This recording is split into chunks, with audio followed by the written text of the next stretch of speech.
Bismillah.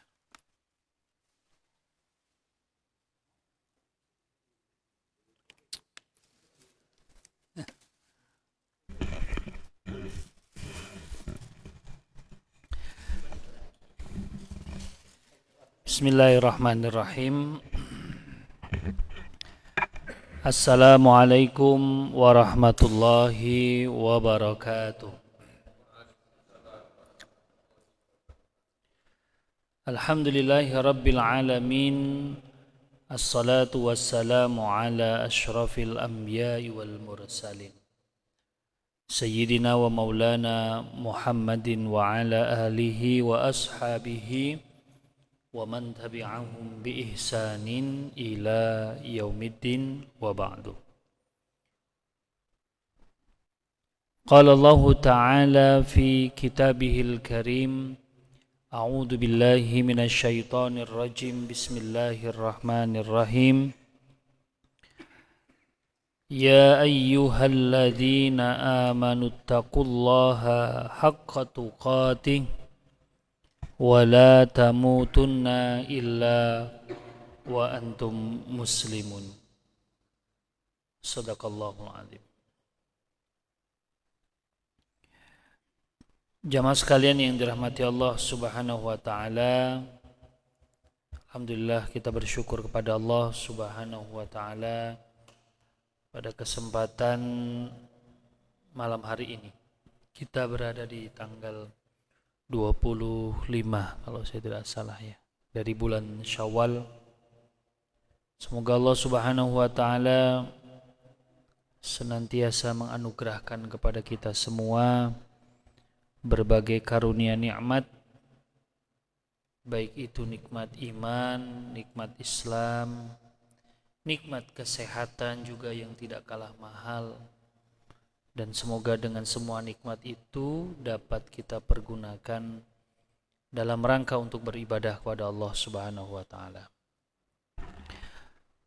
Salawat beriring salam tidak lupa kita kirimkan kepada junjungan kita Nabiuna Rasulullah Muhammad sallallahu alaihi wasallam. Allahumma salli wa sallim wa barik alaihi. Bapak-bapak jamaah sekalian yang dirahmati Allah, pada kesempatan malam hari ini kita akan membahas tentang fikih safar.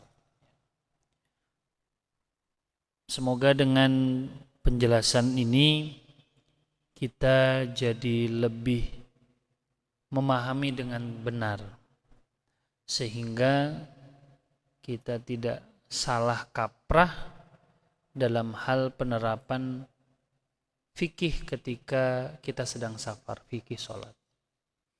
Yang kemarin saya sampaikan kalau tidak salah ada video itu tayangan pelatihan manasik haji seperti itu.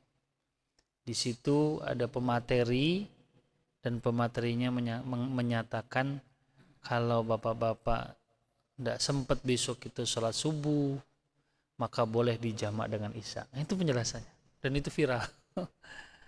Jadi pemateri ini membolehkan menjamak sholat isya dan subuh.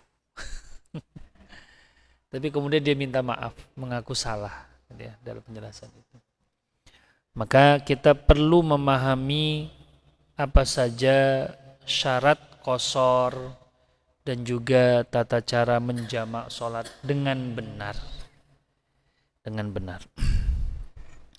Jamaah sekalian, yang pernah saya sampaikan bahwa safar itu kan nisful azab, setengah siksa, setengah menyiksa, karena memang ya capek, repot, letih, mau naik pesawat pun juga capek gitu. Maka nisful azab. Karena itu Allah Subhanahu wa taala memberikan rukhsah, keringanan. Dan tanda rukhsah ini menunjukkan yang pertama, Allah itu tidak zalim. Ini yang pertama. Tidak kemudian mewajibkan kapanpun waktunya harus sesuai dengan perintah, itu tidak. Tapi Allah kasih keringanan. Ini menunjukkan Allah tidak zalim, Allah Maha Rahman, Allah Maha Rahim. Kemudian rukhsah di dalam safar rukhsah di dalam sholat ketika safar menunjukkan bahwa sholat itu tidak ada ruang boleh ditinggalkan walaupun sedang dalam perjalanan. Bahkan dalam peperangan pun ada tata caranya. Sholat khauf gitu. Sholat dalam peperangan itu ada caranya. Dalam waktu sakit ada tata caranya.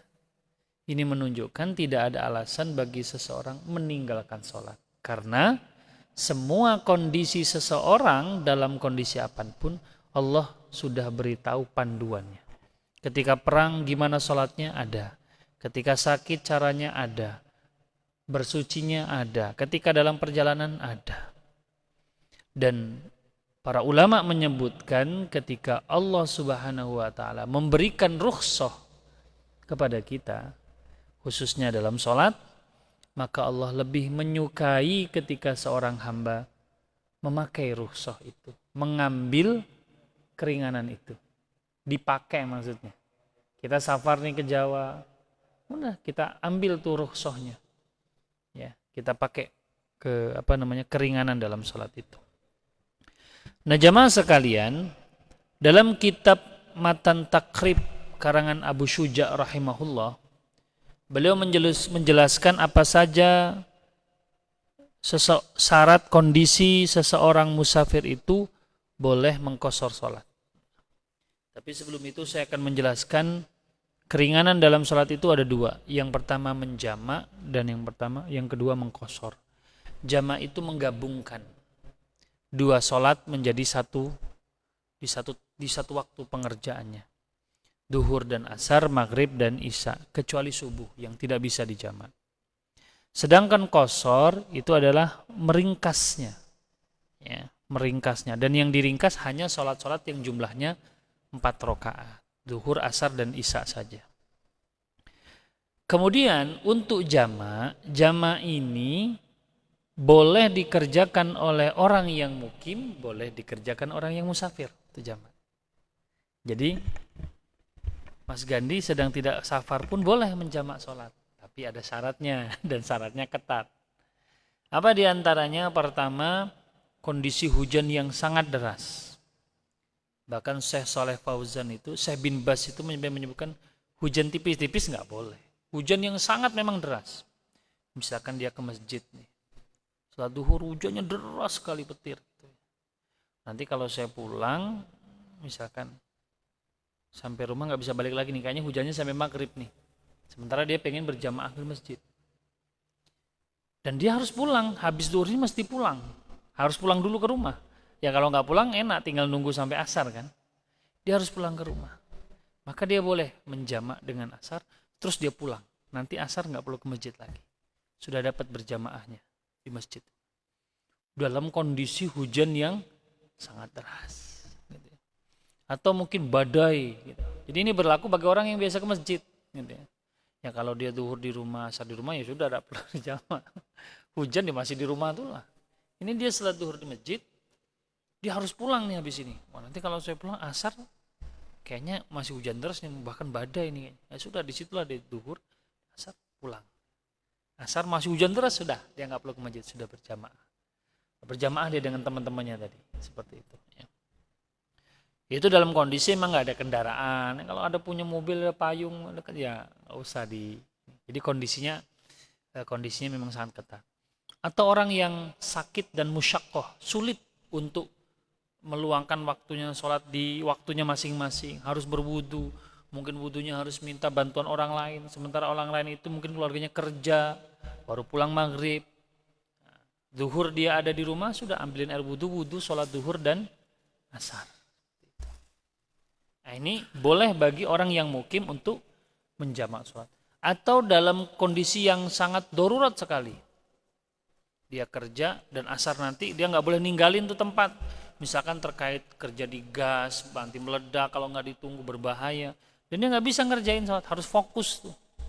Selesainya maghrib, nah sudah dia boleh. Ketika zuhur bisa sholat tadi, langsung dijamak. Itu bisa.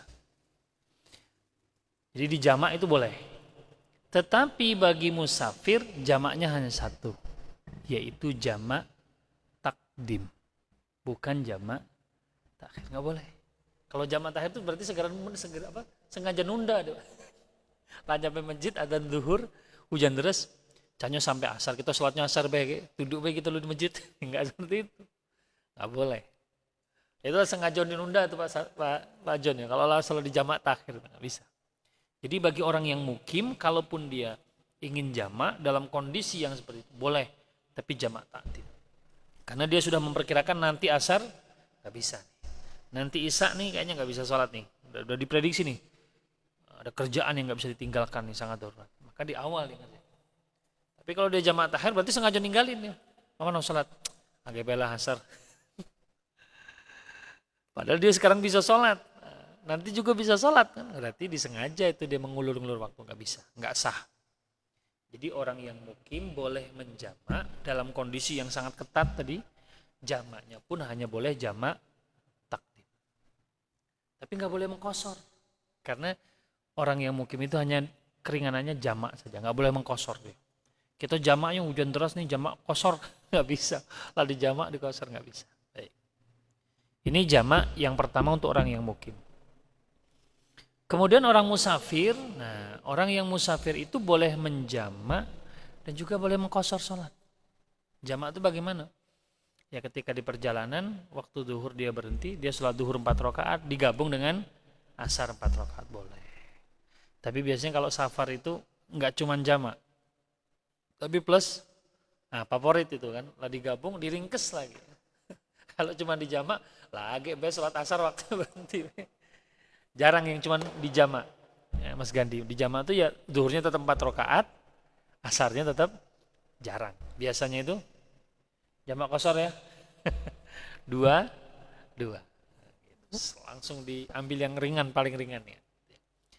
Nah, seorang musafir dia boleh jamak saja boleh, jamak plus kosor juga boleh. Dan bagi musafir kalau menjamak itu boleh jamak takdim, boleh juga jamak takhir. Ya. Termasuk jamak kosor tadi, boleh jamak takdim, boleh juga jamak takhir. Maksudnya dia boleh mengerjakan di waktu duhur sama asar. Boleh juga mengerjakan duhur asar di waktu asar. Nah, tadi yang mukim, termasuk juga yang safar, kalau mereka jamak takdim, mukim kan tadi bolehnya jamak takdim. Safar juga kan boleh jamak takdim. Nah, bagi yang jamak takdim harus berurutan. Berarti apa dulu? Duhur dulu. Kalau yang maghrib sama isya berarti harus isya dulu. Kalau jamak takdim. Nah, kalau yang safar dia memilih jamak takhir, boleh dua-duanya. Azan duhur Allahu Akbar, Allahu Akbar. Kita sholatnya di depan belah di masjid sana. Betung. Masih berapa jam? Yo, misalkan sejam lagi lah, nanti pas asarnya di sana. Ya sudah. Kita niat jamak takhir. Sampai di Betung sholatnya boleh duhur dulu, boleh asar dulu. Di waktu apa tadi? Di waktu asar, boleh. Tapi kalau kita berhenti mas, kita jamak sekarang baik, mesti zuhur dulu. Atau kalau pas adzan maghrib berhenti, kita jamak yuk maghrib sama isya, mesti maghrib dulu. Kalau dikerjakan di waktu maghrib, di jamak awal. Tapi kalau jamak takhir, boleh dua-duanya. Kita zuhur dulu baru asar, boleh. Kita asar dulu bayuk, baru duhur juga boleh. Kalau jamak takhir ya. Tapi kalau jamak takdim mesti sholat yang pertama dulu. Kan dikerjakannya di waktu duhur. Duhur dulu baru asar. Maghrib dan isya dikerjakan di waktu maghrib. Maghrib dulu baru isya. Tapi kalau duhur dan asar dikerjakan di waktu asar, boleh milih duhur dulu, boleh milih asar dulu, boleh. Nggak ada masalah. Tapi kalau jamak takdim nggak boleh ditukar, jamak takdim tadi. Nggak sah. Harus duhur dulu baru asar, harus maghrib dulu baru isya. Kalau dikerjakan di waktu duhur dan kalau dikerjakan di waktu maghrib. Namanya jamak takdim. Baik. Selanjutnya, untuk jamak. Ketika seseorang jamak takdim, maka ini jamak takdim itu berarti dikerjakan di waktu duhur dan di waktu maghrib. Ketika dia takbiratul ikhram sudah berniat jamak takdim, artinya habis ini selesai duhur berarti dia nanti akan sholat? Nggak boleh. Sholat duhur ya sholat duhur, kata sopirnya, ayo sholat. Allah bertengah jalan, caknya ini jamak kosor belah, berubah niat itu. Habis ini lanjut asar. Selesai salam, kita sambung asar ya. Lah ada dibilangin. Nggak bisa. Jadi baik imam maupun makmum harus sudah berniat ini jamak takdim. Makanya dikasih tahu kita jamak ya, di jamak qashar. Jadi niatnya mereka juga sudah. Jangan sampai kita salat duhur ya, niatnya semuanya duhur baik. Berarti semuanya masih berpikir nanti habis duhur lanjut jalan, asar mau berhenti lagi.